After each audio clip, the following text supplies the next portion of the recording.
Oke, kembali lagi bersama saya Bengkel Kampung, tentunya di channel Bengkel Kampung.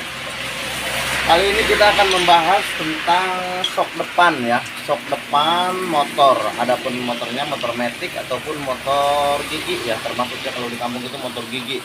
Nah, kita ini ada satu contoh motor, katanya ini sok depannya udah beberapa kali diganti seal shock sama oli shock, tetap mengeluarkan oli. Nah, setelah datang ke bengkel saya, nah ini saya cek, ini shock depan ini udah nggak bisa diperbaiki. Karena apa? Goresan-goresan yang udah menempel di shock depan ini sudah semakin banyak dan menebal ya. Jadi akhirnya si oli keluar dari area-area yang kena goresan itu. Walaupun kita mau benerin apa gimana pun kita caranya, setahu saya tetap namanya kita mengakalin itu nggak ada yang awet. Nah, ini saya kembalikan lagi ke yang punyanya, apa mau diganti apa kita benerin. Kalau emang mau dibenerin, maaf saya nggak bisa. Karena apa? Karena ini penyakitnya udah lumayan parah. Nah, kata yang punyanya oke, yang penting kata dia yang penting saya terima beres. Nah, oke, saya ganti dengan shock yang baru. Nah, ini shock yang baru saya memakai merek Honda ya. Saya memakai merek Honda dari Honda. Nah, dari Honda. Nah, ini dari Honda ya. Kita ganti dua-duanya. Karena apa? Karena dua-duanya itu udah tergores. Akibat apa? Akibat karena goresan.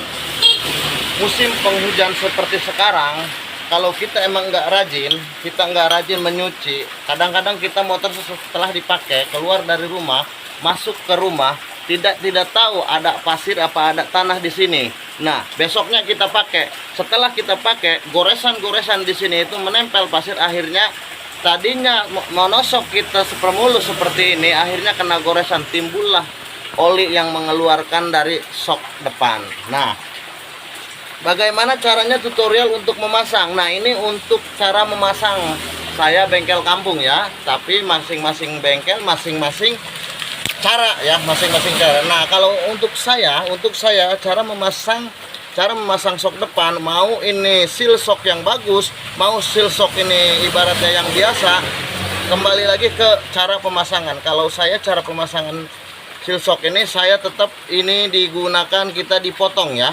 Dipotong, kenapa dipotong? Karena kalau dipotong minimal ini kan jadi kembali dianya, maksudnya jadi kenceng ya, jadi mudah-mudahan awet ya. Nah, ini dipotongnya dengan cara apa? Dengan cara kita cukup digunting ya.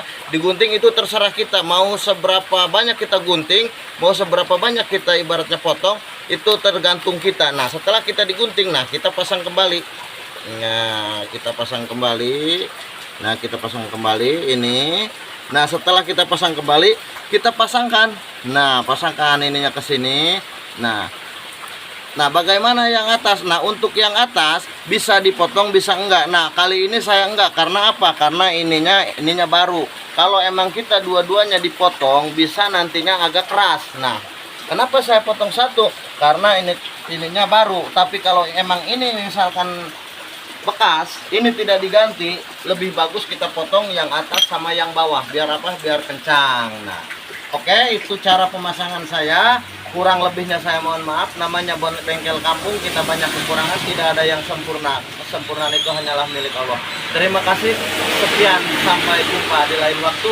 Tentunya jangan lupa mampir ke channel saya. Terima kasih.